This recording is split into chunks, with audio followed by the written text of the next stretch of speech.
Netcasts you love. From people you trust.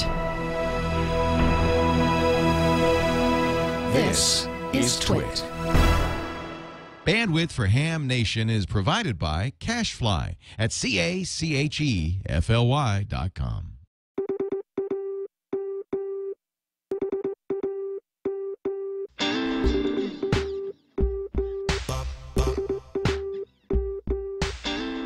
This is Ham Nation, episode 13, August the 16th, 2011. Leo Laporte makes his first amateur radio contact. Hello, everybody. Yes, I have my Santa Claus hat on because it's Christmas here tonight. You haven't dialed in the wrong program. This is Ham Nation. I'm Bob Heil, K9EID, and I want to play a little bit more of our theme because our theme is pretty special. I have a lot of people ask me about the theme. It's written and played by none other than WB6ACU, Joe Walsh. And Joe's in the studio these days, and he couldn't be here these couple of nights, but he sure wanted to. And why are we all so crazy? And why are we all so happy? Because tonight, W6TWT, Mr. Leo Laporte, is going to make his first amateur radio contact right here live. We're all going to witness and hear it, and I am so happy for you, Leo. I'm scared. I am really scared. Oh, you don't want to be scared. So, first of all, you have the best teacher in the world sitting over to your right. The two best teachers. You both get credit, but yes, I do. And that other teacher is none other than Gordon West, WB6NOA. All right, and good evening. Leo, nothing to be worried about. We can't wait for your first QSO with that new call sign. Wow, it's exciting. Now, and by the way, not just a new call sign, Bob mentioned Christmas. We have, well, we'll take you over there a little bit later. There's quite a few presents under the tree over here. Thanks to Ray Novak of ICOM and Mike DeRoe, and you arranged this one, Bob Heil. There's some really amazing gear over in what I'm calling now Radio Corner of the Brick House. It's going to be great. We should tell people that people can come use this weekend, right? And you guys will be here. We're there. We both arrive Thursday night. Kirk's coming in Thursday night. Kirk Harnack of Telos, yep. Yes. George is coming in this weekend. And we're just so thrilled. Everybody's going to be there. But the most important thing that's going to happen is that the Redwood Empire DX Association, their whole club is probably going to show up at a time or another. We're so excited that they're there to help you, Leo. It's always nice to join a club. Anybody that gets into amateur radio that's even remotely interested, find a club in your local town. Gordon, don't you think that's the best thing a guy could do? That's it. They can help you program that brand new handheld, help you get your HF antenna up and running, and then that first shaky CQ, W6TWT, and they'll take the shake out of it, and you'll have a great time on the air. I'm being well Elmered, I have to say. Yeah, these guys came on Saturday. They were here at 8 in the morning, and they put two antennas up on the roof. We've got a Yagi antenna on the roof for HF, and we've got a little, mast antenna for UHF and VHF up on the roof so that people can come and they can use the ICOM gear. We've got that beautiful, we'll see in a second, 7800. What a radio that is. Wow. And you know what we don't have, and I got to get before Saturday or Sunday, I need to get a key, so if anybody wants to do a little CW here, we can do that too. We have a key coming. Yeah, we've got one right here. Oh, you're going to bring a key? Oh, good. It survived the Orange County Fair for an entire month, hooked up to the ICOM 9100 that you see over my shoulder, and we didn't burn up either one with the constant use, so the key is on its way to Petaluma. And I understand, Gordo, you're going to do some mobile stuff, too. We're going to clear a parking space right outside the radio corner so that you can do some mobile stuff, too, for us. We are. In fact, we're going to look at everybody's mobile. This is microwave. This is the first part 1 weekend of the 10,000 megahertz microwave contest, 10 gigs and higher. Wow. So we'll be lighting up the airwaves as well out front. Wow. It's going to be great. I can't wait for the weekend.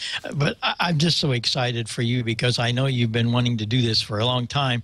And as I sent you a couple of pictures of Santa Claus this week, it's Christmas there. So what the heck? And I know the feeling. We've all been there, and I did it 55 years ago. And there's only one problem, Leo. I haven't stopped. Well, I have to say, and I'm going to thank you both because this is a really amazing hobby. There is something for everybody in this hobby, and I've already told my staff that they have to go out and get their technician's licenses. They can do it easily, and they should, because we've got the gear, we've got the setup, and we have 2 of the best Elmers in the world sitting right here. And I mean, this is what a great time to become a ham. So I'm just excited about it. Well, you're going to see the stuff. Yeah. Do we get to see the stuff under the tree? It's up to you guys. Whenever you're ready, we've got everybody over there. You want to take a walk? Absolutely. Yeah. All right. Let me take us with you. I'll take out my headphones. You guys will stay here. I'm going to. Is the wireless mic working? All right. I'm going to get up and we're going to walk. We actually have never done this in the studio before, guys. We actually can move around a little bit here, thanks to Chad Johnson on the camera. By the way, say hi to Alex Gumpel, who runs the show. He does such a good job. And there's Lynn over here, and standing over in Radio Corner. Wait, let me just ta-da, ta-da! Look at this. This is incredible. Oh my gosh! They set this all up today, by the way. Man. Yeah, let me come over and say hi to Ray Novak first. He's the guy in charge of amateur radio at ICOM, and you came here and you've been setting this all up, and you found out immediately there's a lot of noise in downtown Petaluma. Electrical noise, most definitely, and then there's also a lot of stuff going on here as well. Yeah, well, maybe a little bit in the studio. I don't know. When Bob told me the studio that you were building, I had no idea, and when I walked in, I had to send him a text immediately going, "You didn't warn me about this." I hope you mean that in a good way. So most definitely. This is I hope this will work. This is all of our furniture comes from Restoration Hardware, and we saw this one and I thought, hey, this would make a nice little ham corner over here with the metal rack and everything, and Jammer B arranged it. And now we've got it stocked with, I would say, the state-of-the-art in gear. I had already purchased an ICOM handy talkie. This is the 92, right? That is correct. Yeah, and I did that because I wanted to play a little bit with the D-Star. Bob said D-Star would be kind of fun. But we've added a little bit to the gear. You want to introduce tell us what we got here? We've got the Heil fin over here connected to the 7800. Of course, Bob. Don't worry. We got a fin. And this is we didn't get it set up through the Duro yet, but I've been told that's on its way to be handled going into the 7800. Yeah, and thanks to Mike Duro for providing that loudness monitor, because that's going to be fun. Now, this radio, when I saw the specs on this radio, I flipped my lid. This is an amazing radio, primarily HF, right? It is just HF and 6 meters. Okay. And you see we've got the monitor hooked up so that we can have a display here, but you can also have a nice big display here, and these can show different things. Right now we've got a spectrum scope on here. We've got our sound meters, and, of course, the dual band VFO. So this is sweet. You're using the terms, Leo. Wow. I'm making it up as I go along. Yeah. Hey, Ray, put the equalizer. Show him the level control with the bass and treble on there. How we can change the response of the microphone. Bob warned me about this. He said that the manual for the 7800 is like the Sears catalog. You weren't kidding, Bob.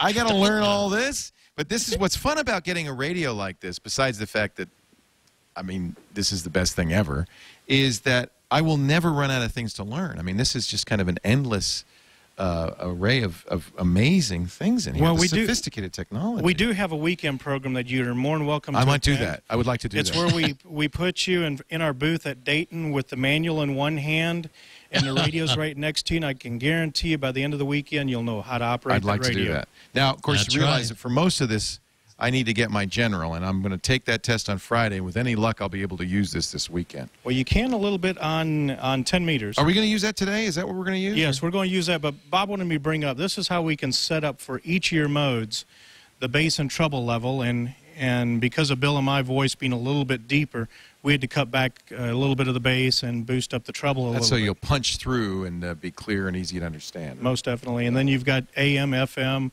as well as on the receive side of it. So that's taking in the audio industry, what Bob's been preaching about for maybe longer than I've been a ham, Bob.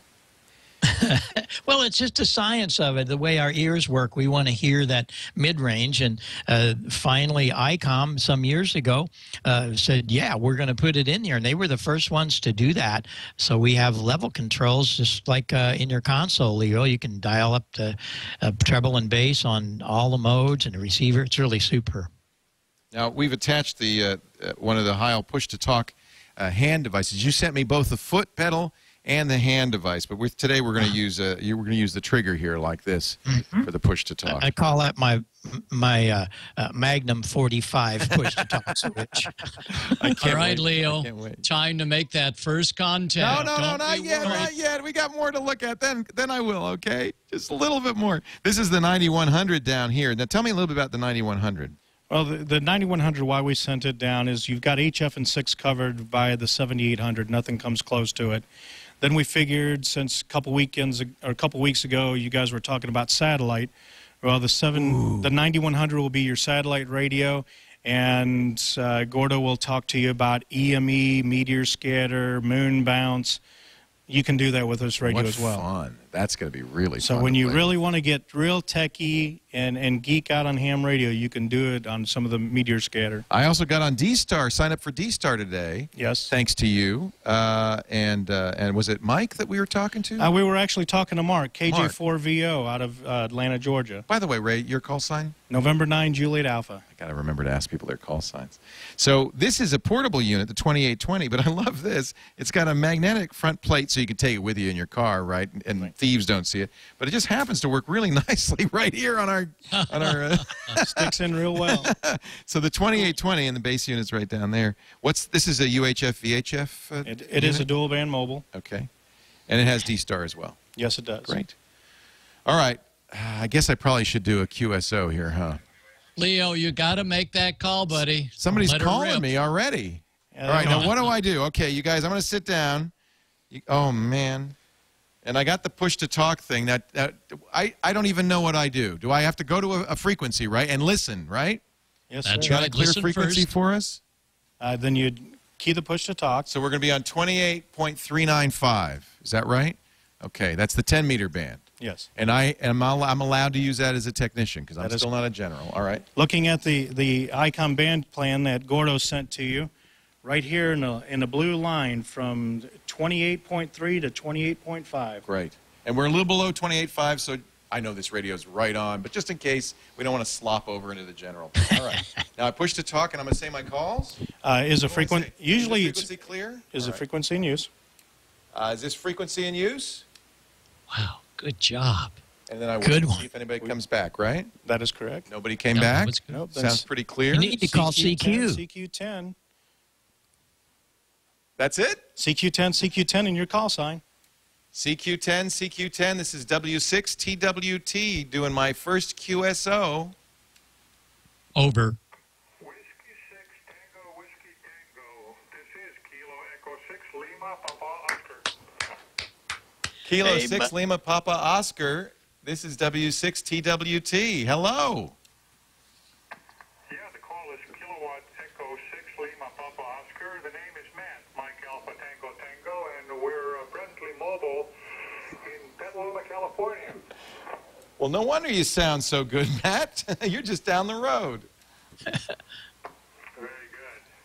Well, congratulations on your first call, and this is a real pleasure. This is a real treat for me to be able to be your first contact. Over. Well, Matt's one of the, I know you're one of the Redwood Empire DXers, and we're very helpful in getting that antenna that we're working on right now. So thank you so much for doing that on Saturday, and thank you for being my very first contact in this incredible hobby. Over.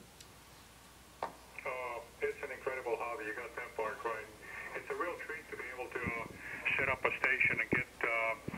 somebody new on the air, and it's something go. I always look forward to. Over. Well, it's quite a station, isn't it, Matt? Over. Oh, that it is. I must say, you've got some wonderful, wonderful equipment. I love those ICOM radios over there. No kidding. I'm kind of loving them, too, and I want to thank Ray Novak for setting us up. Matt, Kilo Echo 6, Lima Papa Oscar, it's been great talking to you. This is Leo, Whiskey 6, Tango Whiskey Tango, and I'm going to sign off now. Okay, Leo. Pleasure talking to you, and we'll certainly catch you down the bank. Hold the mic up there. Whiskey 6, Tango Whiskey Tango, Kilo Echo 6, Lima Papa Oscar, out. KE6 LPO, this is W6TWT out. Wow! All right! Faint! Hey, that sounded great. Matt did a great... Boy, that was clear as a bell. And that's kind of scary. That's kind of scary. Thank you, Mike DeRoe, for those great jingles. And thank you, Ray Novak, for making this possible. By the way, Ray wrote down the calls because I got them wrong at first. So thank you for writing those down. How do you... I've said this before. You guys just gets in your brain, doesn't it? It does. You get to where you pick it out, especially when you're using a computer to log with. Right. Then you can see. Then you enter it in at the same time, and it becomes just second nature to you. Well, this is exciting. And I have some pretty helpful people in here. Thank you, by the way. Let me thank ICOM, and thank you personally, Ray, for not only making this possible, setting this up, putting all this effort into it. We're just so grateful. We can't wait to use this for our special weekend. We're going to have a special event this weekend. It's going to be a lot of fun. Well, I'm disappointed that I can't be here this weekend, but I'll be in Huntsville, Alabama at a Ham Fest there. So, that's fun. But I understand Gordo and Bob will be here, and you're going to be in great hands with those two. Yeah, I really think so. I'm excited. Let's say hi also from the Amateur Radio Relay League, our section chief of the area here, Bill Hillendahl. It's great to have you, Bill. Thank you. Thank you for being here, and thank you for helping us out with all this. We've got our ARRL banner up there. You bet. Well, actually, Bob Heil kind of hornswoggled me and said he'd do have some strange things done if I didn't get this coordinated. So the Redwood Empire DX Association Club jumped right on it and got a system set up from borrowed parts, and we were able to put up a set of temporary antennas for you. Nice temporary antenna. It's the Comet Yagi, right? No, it's a I believe it's a Cushcraft A4S. Okay. So you've got 10 through 40 right on there right now, which would be a good compromise for you.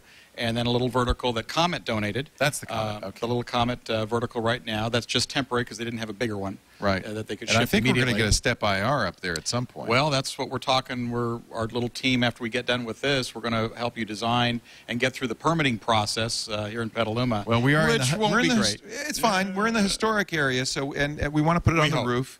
And we think we can do it. And it's interesting. They said you have to be an amateur. Where's your license? And so I had the license, and that helped. So that's good. And I think we're talking also the emergency services in Petaluma, and they realize how important hams are. You bet. I know you're Petaluma's very good. Active in areas. Yes. And so this is something I want to be participating in as well. Great. So super. We'll get a big battery, right? Well, it helps particularly if a good station like this, you could be an emergency operating center if necessary. Yeah. I think we'll do that. I think we'll get a generator in the basement or outside in a battery, and we can be here and help out. Well, congratulations on your first contact. I think that's wonderful. That's great. I'm still a little faint. I don't even know what happened. Now this is cool. I said Christmas came twice, right, Bob? That's right. Absolutely. There's something else Christmas here. All weekend in Petaluma. You helped us out get this from Mike DeRoe, who restores classic AM equipment and then uses it on the 80 and 160 meter band, right? So we have a beautiful Collins mixer. It's a beautiful mono mixer, the kind I started in radio with. And we're going to hook that up. But Bill Smith's here. He's from our local Mount Hamilton club, right? Hamilton Wireless. Yes. And you do this too, right? You restore these AM? I love restoring these equipment. In fact, you have an old radio here that we start with. This is this old decrepit This has been in the basement of the brick house since before we got here, and you're going to take this home with you. We will make it look as good as some of the equipment we'll show you in just a moment. So this is a good before picture. This is a good before picture. When Mike or Bill or anybody gets one of these things. This is, I think, an old naval radio, probably from the... looks like a transmitter. I can't really tell. It's so faded that it's even difficult to see what the dial indications look like. Wow. But we'll clean it up, and we'll find the parts for it inside and build a power supply for it. And what band would this be typically used on? That's typically used on 80 meters and 40 meters. With CW? Yes, that would be classic shortwave radio. Right. Now, you got Bob and Gordo, wait till you see this. Bill drove all the way up from Southern California. He got here late last night with this beauty in a Ryder truck, and it took about 18 of us to get it out of the truck. But come on over to this side here, Bill, and you can give us a little tour of the inside, and then we're going to flip it around because this is the back. But I want to just show you the inside before we show you the beautiful front. This is as pristine as can get. In fact, you were saying, Bill, this is probably better looking than when it came from the factory. The way that Mike DeRoe has worked this over is absolutely wonderful. I hope Mike's watching. It looks like this. This was commissioned, we think, in 1961 for an Iowa radio station. Exactly. But we ought to explain that everyone has a car radio, and everyone has an AM band on their car radio. Right. And they listen to a radio station. Right. This transmitter is the other end. This transmitter is the device that sends the signal into a radio. And for many years, this was how I made my living, was being the microphone on the other side of this. Now, is it plugged in? Can we take this off and show them? Yes, we can. Unfortunately, we weren't able to get all the plugs, but we can take that off. Filaments will have to come visit us for our special event this weekend to see the filaments laid this weekend. But this is how you tune an AM transmitter. That's right. This is the coil. This is the heart of a transmitter. This is where the electrical energy is generated that's transferred from the transmitter to the antenna and into the atmosphere and then picked up by a radio. Now, if you think you have a bad SWR ratio on your antenna with your ham rig, what is the ratio coming out of this? Well, the 50-ohm antenna. This set puts a full signal on the radio band, and so if anything is a little out of kilter, it doesn't add up to a good situation. You were telling me, what was smoke and it's smoke like without the 38,000 mirrors. ohms. Well, how many ohms is Yes, it takes the energy from these are the modulator tubes and these are the radio transmitter tubes, and it takes this energy at 3,300 ohms for those that 3,300 know Ohm's law, and this coil set transforms that energy to 50 ohms, which is the match to the antenna. So this is an LC combination. Yes. And then the antenna matches to the atmosphere at 377 ohms. Wow. Wow. Can we turn it around just so people can see? Should Unless we do there's some beautiful tubes in here. We're going to get these right now are metal tubes. Those are solid state rectifiers. The rectifiers, but we're going to get some. And the traditional rectifiers before solid state, which only started really in 1960. These diodes were not available when this transmitter was manufactured. These are later replacements. But the tubes that were sold with the transmitter are glass, and they have mercury vapor inside that is heated, and when it glows with the high voltage of the transmitter, it is the most beautiful purple. And it oscillates with your voice. And with the power that the transmitter draws to modulate the radio signal, the tubes then undulate with the beautiful, beautiful purple glow. So that's why shall we turn it around? Yeah, let's turn it around because there's a window in this thing, which makes it so that you can see in it. And I'm going to make sure we don't scratch any of the beautiful refinishing. Bob, I know you've seen these before. This is in the heyday of AM radio, when the radio stations were outfitted to impress the viewers and advertisers. And so is that gorgeous? Operators would be invited to come in and visit the equipment and visit the radio station studio. And this, of course, would be a display item. And the general manager of the station would go in here and say, please buy more advertising. That would be it. You'd only do it once, though. It'd be the last time he ever did it. The last time he ever tried that idea. But this in this, I mean, it's beautiful. What's behind the magic doors? You know, this was in service till pretty recently. You were saying as late as 2006. These transmitters are still in service in the Midwest with high static and high lightning storm activity, because the new solid-state transmitters just can't respond fast enough.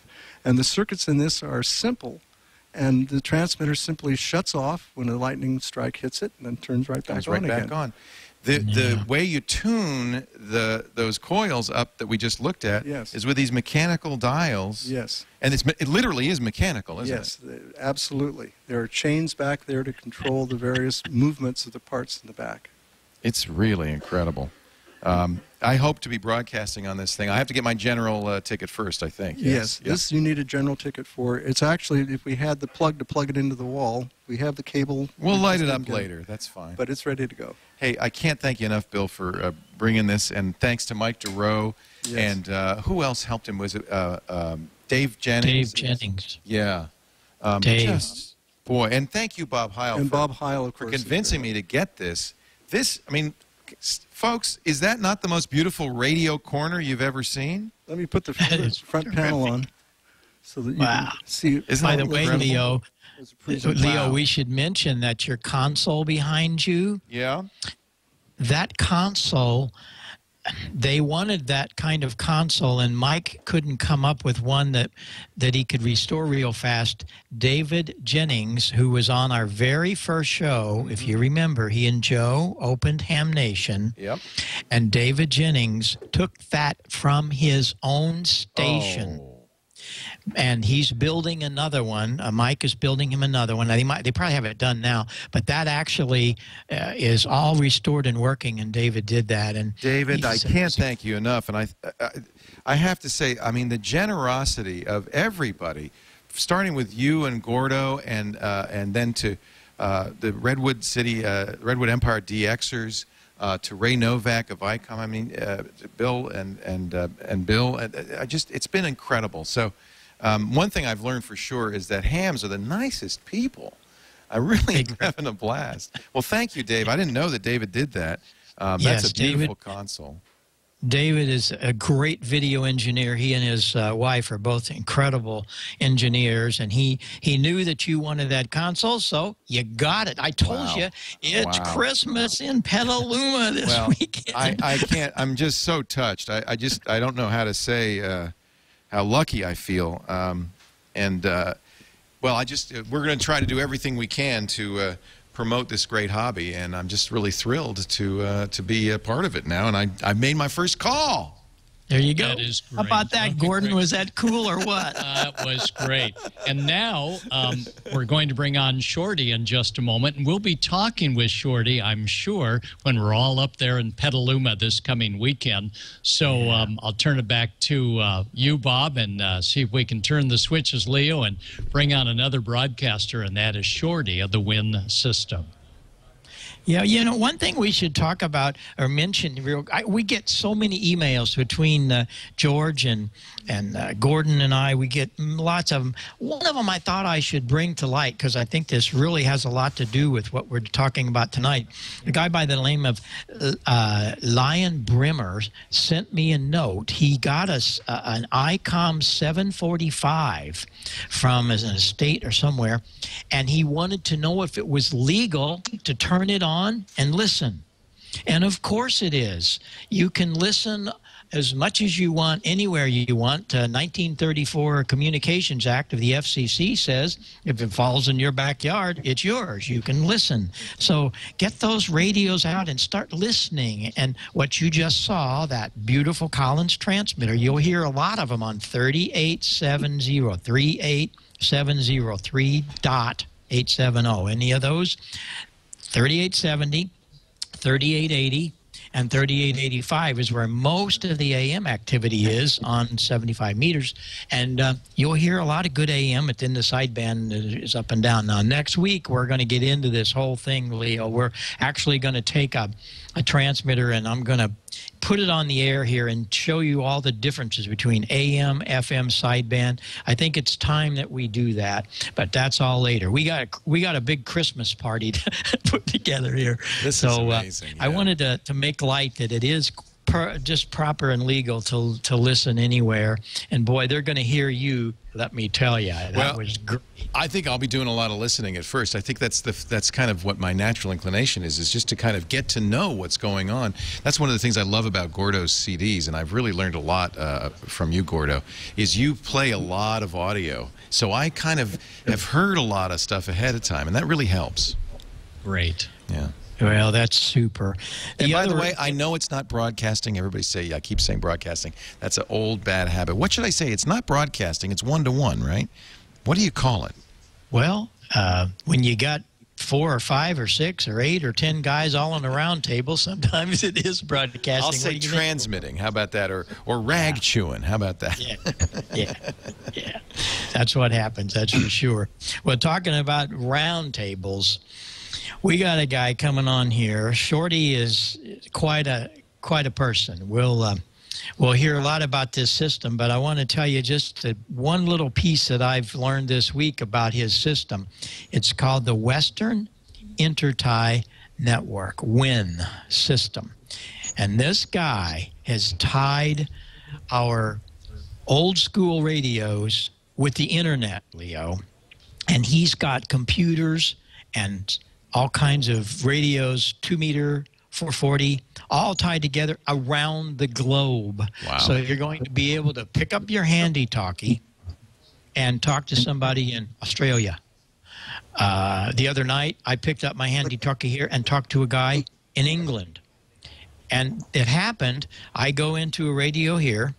That radio is tied into the internet out to his place in California, and then who knows where it goes. We're going to let him explain the WIN system. We're very happy to have him on here, and he's going to be on here a lot. We're going to get him in here. He's a good friend of Gordo's. And Gordo, you want to introduce Shorty, tell him all about his call, where he's at, and all that good stuff, because I know you and Susie have known him for a long time.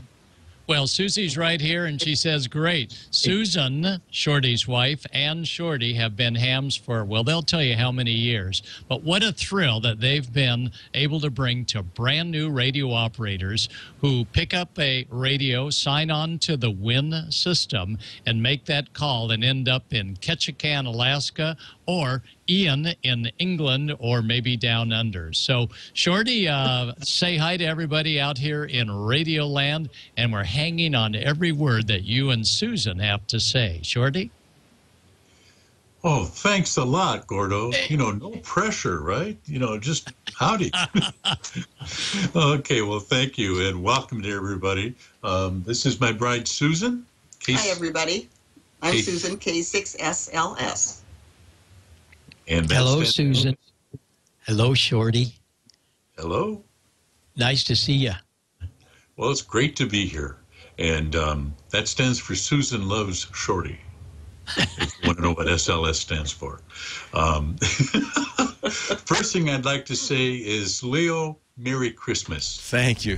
Got a wonderful Christmas present. No kidding. And you will enjoy this wonderful hobby of ours, and I hope that you're in it as long as Bob Heil and I have been in it. I beat Bob by a year or two. I'll have to be 100 because I'm starting at age 54. I'm a little late to the game here. That's okay. It's never too late. And we'll enjoy having you and certainly enjoy hearing you. There are a couple of WIN system repeaters that you can talk into from Petaluma. I know. I found that out, and I'm going to do it. Yeah, I used to live in Santa Rosa, which is just a little bit north of you. Right. And before that, I lived in Napa, which is just kind of across the way. But I'm an old Northern California guy from way back. So tell us a little bit about how the WIN system works. Okay, let's talk about how it works. First, I'll introduce myself. I'm Shorty, K6JSI, and Susan and I live in a small town called Smith River, 991 people. And Smith River is 5 miles south of the Oregon border, and it's about 12 miles north of Crescent City. So as you're going north up U.S. Highway 101, it's the last town you go through before you cross into Oregon. And we're on the coast. We're about 3 miles from the ocean here. I started the wind system in 1990. Actually built the first repeater in 1990 at my home in Vista, which is where I used to live in San Diego County. And we started growing the system and putting more and more repeaters on. That was back before any VoIP technology was invented, talking about the old transmitter that you have there, the 20V Collins. That was before the internet was invented as well. So I started linking my repeaters via radio, and we had a lot of repeaters on 420 linked in Southern California. Built it up to about 14 radios in Southern California by the time the VoIP technology was invented. And that was started by the Echolink folks, and they put a VoIP system on a Windows platform and tied computers together, and you could plug a radio into the computer, and it kind of all started out there. David Cameron, VE7 LTD, up in British Columbia, Canada, in 1999, invented what he called the IRLP, and that stands for the Internet Radio Linking Project. He took a little different tack. He got tired of Windows crashing, so he put it on a different operating system called Linux, and it's a much more robust platform, and it doesn't crash. He then grabbed a audio program called Speak Freely, and he used that for the VoIP portion, which allows the audio to go back and forth on the internet. Then he built a proprietary keying system. You know that push-to-talk button that you had? Yeah. Well, in a repeater, every receiver and transmitter has a push-to-talk on the transmit and a COS, or carrier-operated switch, on the receive. And he tied the COS and the push-to-talk through the internet, so that when one radio on one end of the link transmitted, it sent a signal to the other radio on the other end of the internet to turn its transmitter on, and then the audio just simply transferred over by the audio program that he used. When the radio stopped transmitting over here, then the operation reverses, and the other COS closes and sends a signal back across the internet to the other transmitter on the other end. And so two people can actually communicate via radio using the IRLP as a link. And that came about in 2000 or 1999. We found out about it in the year 2000, and in March, we were the second IRLP node in the United States. We got beat by about a week by a fellow in Washington, D.C., who was the first IRLP node in the USA, but we were number 2, and we've been very active in the internet and the IRLP ever since. So we operate the wind system at 78 repeaters right now in 3 countries around the world and in about 18 states. And you have up there our repeaters list, which is on our website, and it simply shows the repeaters that are connected full-time to the wind system, and that is 78 repeaters, full-time connection 24/7. You're very well represented in California. In fact, I can tell you're from the area because there's a ton right around the corner here. So I will definitely be using this. Okay, well, we are an open repeater system. Everyone's welcome to use it. And we're in our 21st consecutive year right now. So we've been at this for a while. Leo, there's a great picture that Alex can bring up. There's 3 of them, actually, that shows the incredible installation of just one of his systems. I'm amazed at some of the things. There's a... Is that you climbing up the tower? No, that's probably Brendan. That's Brendan K6 BDM, and that's our Santa Rita site. That's above the Santa Rita racetrack in Los Angeles, Pasadena. For those that are listening, why, it's just a ginormous tower with all kinds of antennas. The other one that I really love is the takeoff angle that this thing sees. I don't think there's anything above you. Look at that, Leo. Wow. That's a view. This is our new Santa Ynez repeater site that's in Santa Barbara, and you're looking south right out at the Pacific there. Santa Barbara is a little bit to your left. You're looking at one of our 8 elements, the high band element, the little kind of looks like a trombone.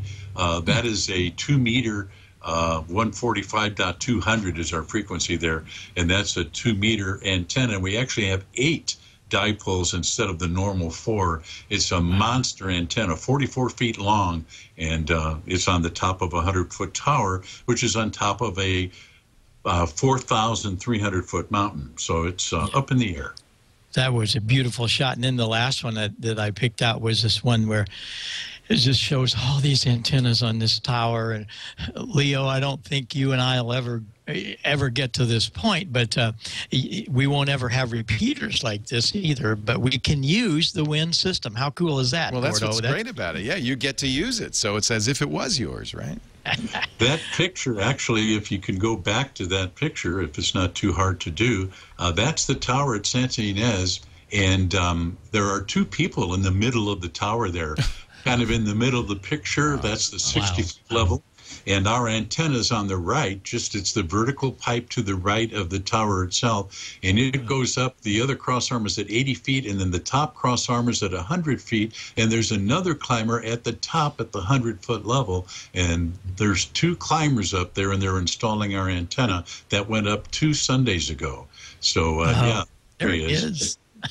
And that gives you a perspective of how big that tower is. Wow. Yeah, that is terrific, Shorty. Well, Shorty, it takes just the technician class license to operate through the wind system, and we encourage all brand new technician class operators to first monitor their local wind system. Shorty, can you give us an example of what it sounds like when you go, "Hello, world, who's out there?" Go ahead, Shorty.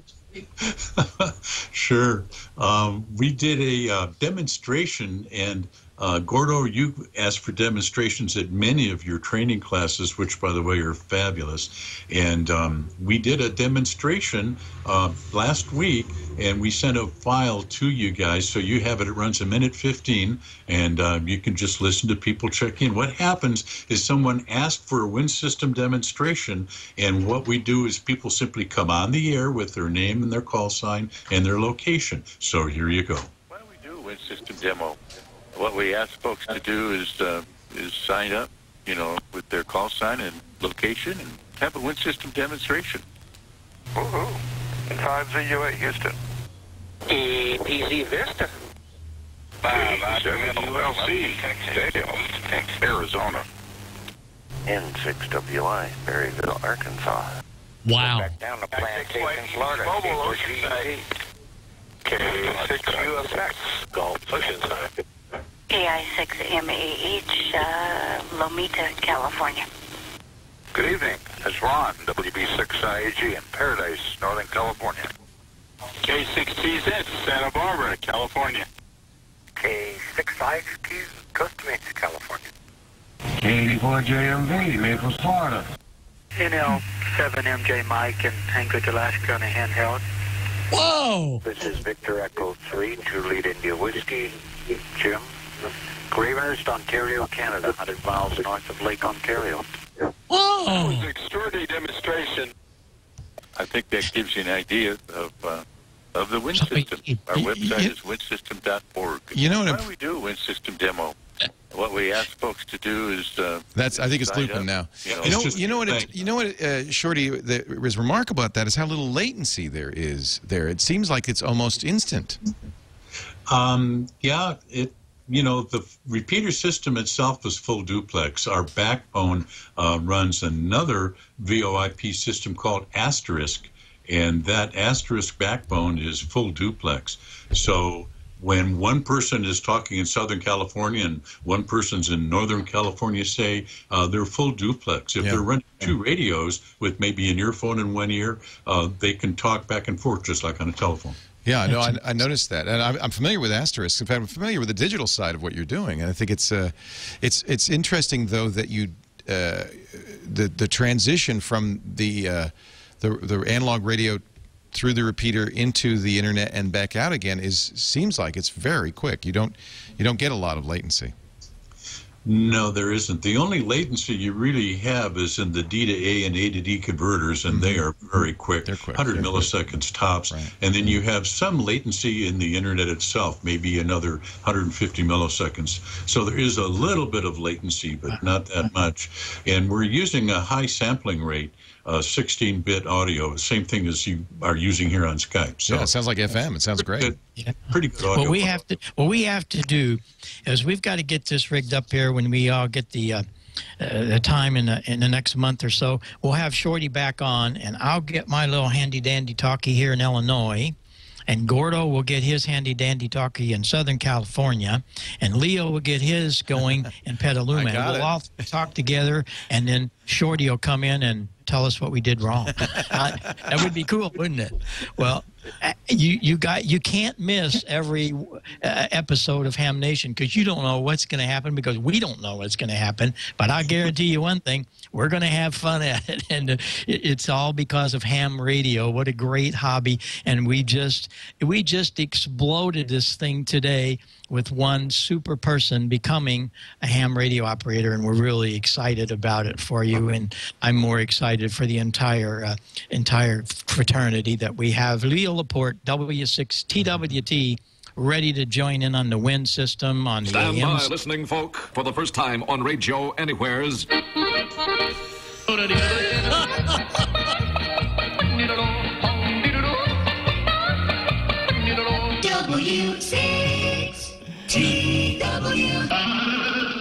Thanks to Mike Giroux, who is a great radio guy. He put those together. I don't know how he did it, but boy, those are great.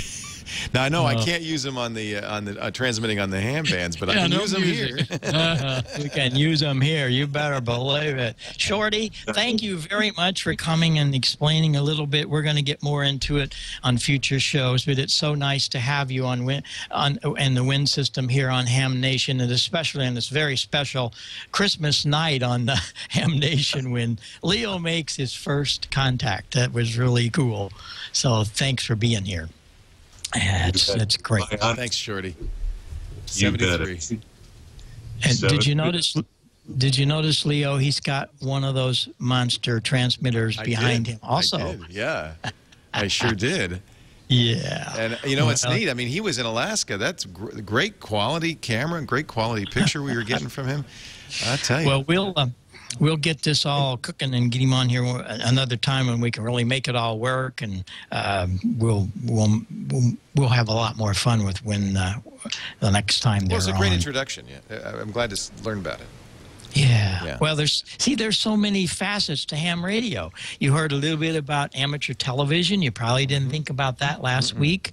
And it just continues on. There's so much to it. And you'll find, like you said, the best thing to do is to listen and find all these different little places that things are happening all over the bands. And you have the radios that go from DC to White. With all that great ICOM gear. You can listen anywhere. I'm set now, boy. Yeah.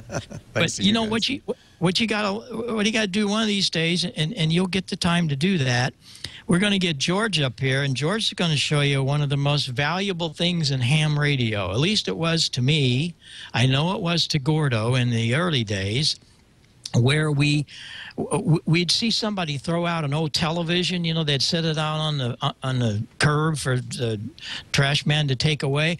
Man, I was 15, 16 years old. I couldn't wait to grab that old television, and I'd go in and say, "Mr. Jones, are you throwing this away?" "Yes." Well, I would get it, and I'd take the transformer out and the 5U4 rectifier, and my, I saved all those parts. Well, guess what? It's still happening. Hey, George, where are you? Are you here tonight? Hey, Bob, Gordo, Leo. Good to be on. How about this night? Cool night, huh? Yeah, it is, and I'm looking forward to getting out there this weekend and operating that station. Well, I want you to show us what we do today. We don't quite get to throw televisions out and save them, but look what we can do, and you're going to show us all about how saving some parts can be very valuable to ham radio. Oh, yeah. You know, I always tear up anything I've got that's headed for the scrap bin so I can see how it works and see what might be useful in there for some future project. if you know, even if you plan on buying new parts, it's good to save these old ones because you never know when at 1 a.m. in the morning you're going to need that extra 10 microfarad capacitor. So this week I tore apart an old computer power supply, and everybody's got those laying around, and you might find something useful in there. Leo, if you look in your closet, you can probably find some yourself. I'm sure I have one. But don't open them up without some care. You can zap yourself pretty good with those things, I think. Oh yeah, definitely unplug it first. Yeah. In today's episode of Smoke and Solder, we're going to talk about parts recovery, salvaging parts from old electronics. As Bob told us in a recent episode, never throw away anything that you might could use again, and I'm a firm believer in that. That's why I'm taking apart this old computer power supply that's now defective, and I'm going to see what's in there that I might scavenge for a future project. There are 4 screws that are holding in the PC board that we need to remove, and we need to cut all these wires out of the way. We've got a nice bundle of multicolored wires here that are going to come in handy. And we've got a nice chassis here that we can use for a future project. Now, this has got a fan in it. It's the same size that fits a lot of computer cases, so we certainly want to save that. And now the next project that's going to go in this box, I'm going to want to keep the power connector and the power switch. There are a number of components on this board, not as many as I've seen on some older ones. These are 2 220 microfarad at 200 volt capacitors. Those will come in handy. There's a lot of small diodes on here. I'm probably not going to keep those. And there's a fuse mounted to the board. I'm not going to save that. There's a lot of small caps. We'll see on those. There's a large diode over here on the side. We might do something with that. There's a large ceramic cap that we'll probably hang on to. Now this is a switching power supply, so we're not going to hang on to these transformers. They really won't be any use to us. There's some more small capacitors on here, and there's a nice inductor that we're going to take off and cut the wires and save the toroid core. That can be handy for reducing RF in circuits. There's some semiconductors on the heat sinks. We'll see what those are when we get out. And certainly we want to keep the heat sinks.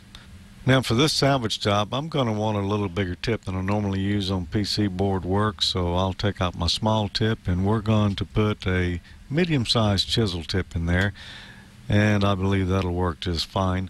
It's also important that we keep our sponge damp so that we can clean our tip frequently, and for that we have a special fluid here that we use. Amazing H2O. It's a multi-purpose cleaner. It has a fresh new scent. It's non-abrasive, biodegradable. I'm not particularly interested in the components in the center of this board around the transformer, and in order to be able to reach in here easier with my soldering iron, I think it'll be a lot smoother going if I can break this board in half and get it into 2 pieces. I'm not sure if this is going to work or not. And it did work. Now let's heat up the soldering iron and start scavenging.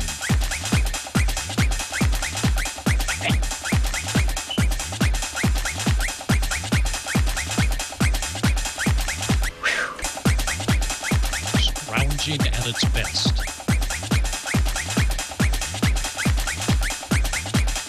I'm glad he sped it up. That's all I can say. It's only an hour show. Well, that didn't take too long. Let's see what we've got. A couple of HER 508 5-amp rectifiers mounted in a heat sink. A handful of semiconductors, STD13007F and 2SC5027 NPN transistors. Got a couple of heat sinks. We've got a couple of 220 microfarad at 200 volt capacitors. These will be handy. And we've got a small handful of small electrolytic capacitors. Never know when you need those. And I believe I called this a ceramic capacitor earlier. This is actually a mylar capacitor. And we got a few mounting screws and insulators for transistors to the heatsink, and some insulators for the transistors, and a ferrite core.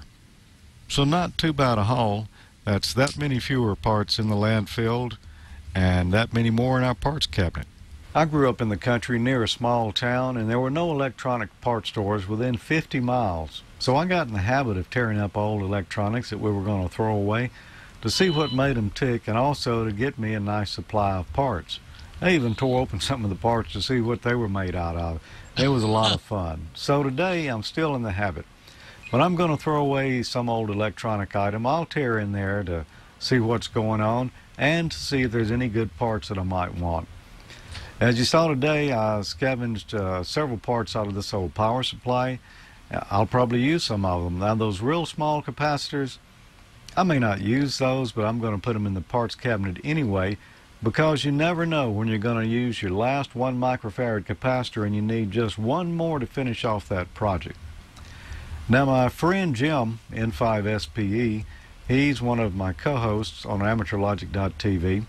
He produced a segment several years ago on an alternative method of parts recovery that he believes he got from Mike from some of the early Solder Smoke podcasts.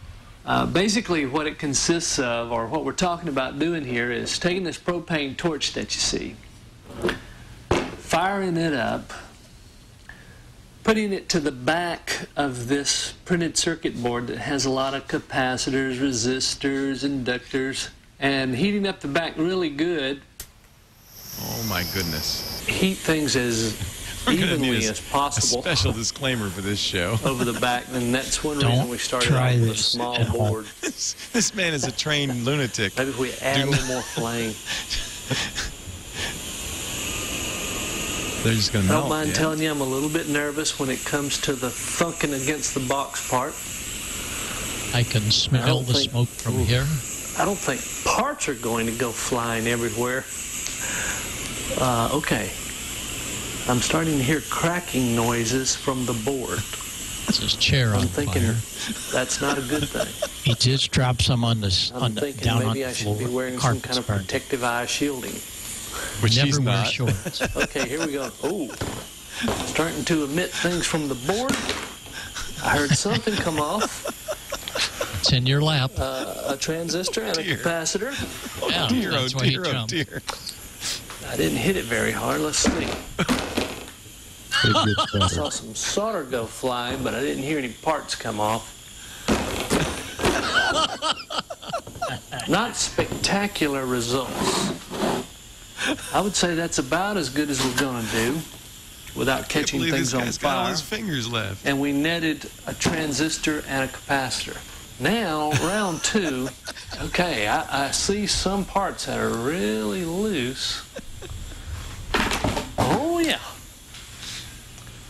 Several more came out. No pulling yet, just, see this resistor down here is just shaking. Okay.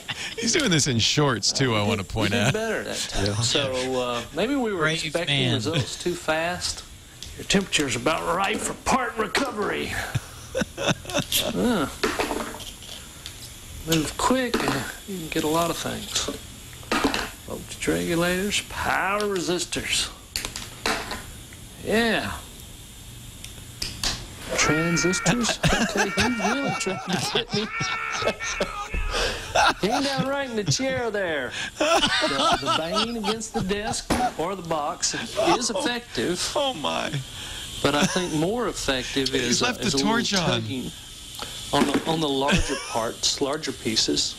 Small pieces stay hot for quite a while. And so you can just really pull those right out of there. Whoa! Okay.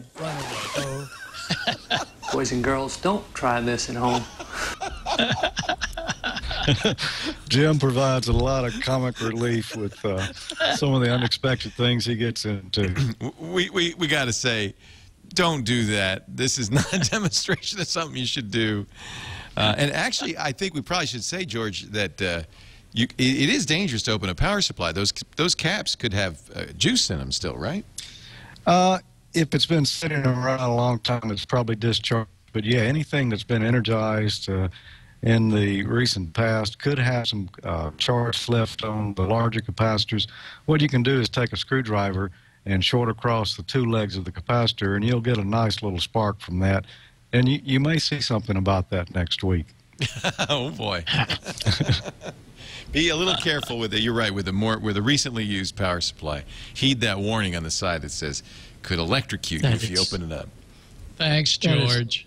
See you this weekend. Yeah, thanks a lot, George. I really appreciate your expertise and your fun and your times of really great education, because these are things that we need to do and learn how to build. And you bring that to us here in the Smoke and Solder. And, Gordo, it certainly was Smoke and Solder this week, right? You got it. More Smoking this weekend. One thing I would like to mention that's very important, you mentioned about television sets earlier. Be extremely careful if you're going to tear into an old CRT-type television set.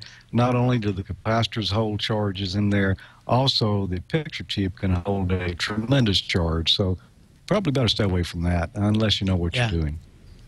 Yeah, you got that right. That's not hundreds of volts. That's thousands of volts. Yes. Yeah, that's great. Well, thanks so much, and we're looking forward to seeing you this weekend in Petaluma. That'll be great. That'll be great. Hey, Gordo, I got to ask you one question before we all get out of here. What is that sign you have behind you this week? That is gorgeous. Yeah. Well, it's one that Leo is going to see with his call letters. It comes from Jim's Engraving. And Leo, if you like this sign, but with your call sign, you're soon to see it on that wonderful hardwood table. Oh, that's so kind of you. Thank you. I'm excited. I do want that. That's a beautiful sign. I've been trying to figure it out. Yeah. It's on its way. Susie put it together with Jim, with Jim's Engraving, and you'll have it shortly. Thank you, guys. Yeah. Yeah, that's great. Jim is an Illinois boy, just about 30 miles up the road from us here, so I was pretty sure that was one of his work. That's beautiful. We'll look forward to seeing. Up above it, of course, is that ICOM IC 9100. Now we have it back from the fairgrounds. Yeah. I'm going to play radio as soon as we hang up. Yeah. So go ahead and hang up, you guys. Susie and I want to do some HF. Well, I bet you money I know where Leo's going when this program ends also. So yeah, I sure am. We all do that. I already have my account over here, and it's a cranking away. So we'll be on and making some noise on 75 meters. Boy, there's stuff happening. There's AM on 75 right there. I like that. We'll get into all that next week. But before next week on Ham Nation, we got to come to Petaluma and make all this stuff really work. Leo, I can't tell you how excited and how thrilled that I am that you have done this, and you've had your first contact, and you're going to have many, many more. So thanks so much for sticking in there, and it's going to be great fun. I am so excited, and I do invite everybody to come to the Twit Brick House Studios. We're in Petaluma, California at 140 Keller Street, and we will be open from 10 a.m. to 10 p.m., so we could get some late-night skywave hamming going on Saturday, this Saturday, the 20th of August, and then August 21st from 10 a.m. to 5 p.m., and you're all invited. Gordo will be here, Bob will be here. Lots of great people will be able to play with the gear and see all the stuff and see that beautiful Collins transmitter all lit up too. In fact, you can find out more. I've set up a little a part of my blog for hamming around, w6twt.org, Whiskey 6 Tango, whiskeytango.org. So the invitation and the details are there as well. All right. Well, it's been an exciting night. I know you've waited a long time for this to happen, and it has happened, and it's only the beginning. And it's, as I said, it's Christmas in Petaluma. Well, wish me luck on Friday. I'm going to go down. I'm going to try to get my general ticket before the weekend so I can use some of this great ICOM HF gear. Best well, success, thanks a lot. Leo, from Gordo and Suze. Thank you so much. I couldn't do it without you, Gordo. Your stuff, it's the best way to learn. I encourage anybody who wants to know more to go to w5yi.org and get Gordo's materials, because they really have been immensely valuable. Yeah, we really have to thank Mick at Comet and Ray and the guys at ICOM and Bill Smith for bringing up all of that beautiful Collins stuff from Southern California for you, and Dave Jennings, and of course Mike Durow, and then Bill and all of the Redwood Empire guys. My gosh, what a great help. Yep. That's what ham radio is all about. So we'll see you next week here on Ham Nation, and look for us on 20 meters Saturday from the wonderful station there. We'll be under W6KB. We'll do that with the club call. So 7-3, everybody, and we will see you next week here on Ham Nation.